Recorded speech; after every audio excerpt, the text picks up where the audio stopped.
اعوذ باللہ من الشیطان الرجیم بسم اللہ الرحمن الرحیم الحمد للہ والصلاة والسلام علی سید الانبیاء والمرسلین اما بعد فاعوذ باللہ من الشیطان الرجیم بسم اللہ الرحمن الرحیم۔ اللہ تعالیٰ نے حضرت موسیٰ و خضر علیہ السلام کے قصے میں ارشاد فرمایا وَأَمَّا الْجِدَارُ فَكَانَ لِغُلَامَيْنِ يَتِيمَيْنِ فِي الْمَدِينَةِ وَكَانَ تَحْتَهُ كَنْزٌ لَهُمَا وَكَانَ أَبُوهُمَا صَالِحًا فَأَرَادَ رَبُّكَ أَن يَبْلُغَا أَشُدَّهُمَا وَيَسْتَخْرِجَا كَنزَهُمَا رَحْمَةً مِّن رَّبِّكَ۔ قرآن الحکیم سورہ کہف آیت نمبر 86 پارہ 16۔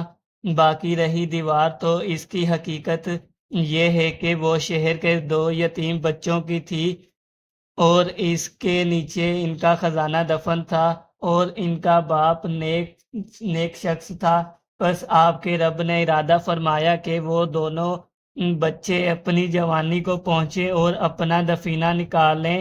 یہ ان پر ان کے رب کی خاص رحمت تھی، یہ ان کے والدین کی صالحیت کی وجہ سے تھا، اور یہ کہا گیا ہے کہ یہ ان کے 7ویں پشت پر والدین تھے۔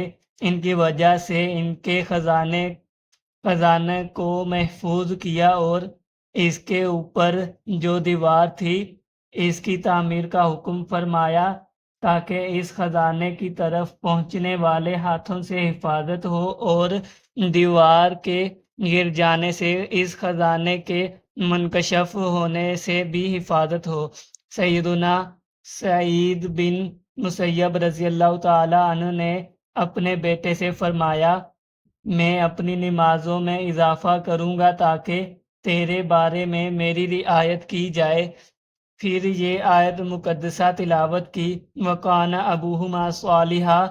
امیر المؤمنین سیدنا عمر بن عبد العزیز رضی اللہ تعالی عنہ نے ارشاد فرمایا جب بھی کوئی مومن وصال فرماتا ہے تو اس کے پسماندگان کے بارے میں اس کی رعایت کی جاتی ہے۔ سیدنا ابن المنکد رضی اللہ تعالی عنہ نے ارشاد فرمایا اللہ تعالیٰ نیک شخص کی وجہ سے اس کی اولاد اور اولاد کی اولاد اور اس کے ارد گرد کے گھروں کی حفاظت فرماتا ہے۔ وہ ہمیشہ اللہ تعالیٰ کی حفاظت اور پردے میں رہتے ہیں۔ اللہ تعالیٰ اپنے نیک بندوں کی ان کی اولاد کے حق میں آخرت میں بھی رعایت فرماتا ہے۔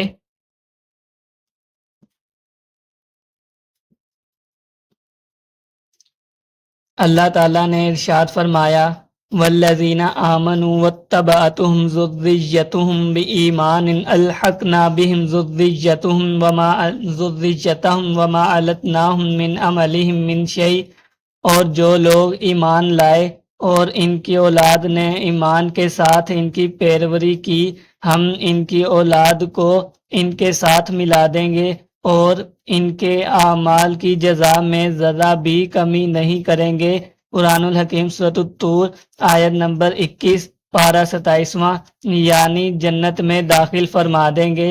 ان کی اولاد کے اعمال کی جزا میں ہم کمی نہیں کرتے، اگرچہ درستگی اور علم میں وہ اپنے بزرگوں کے مقام کو نہیں پہنچتی۔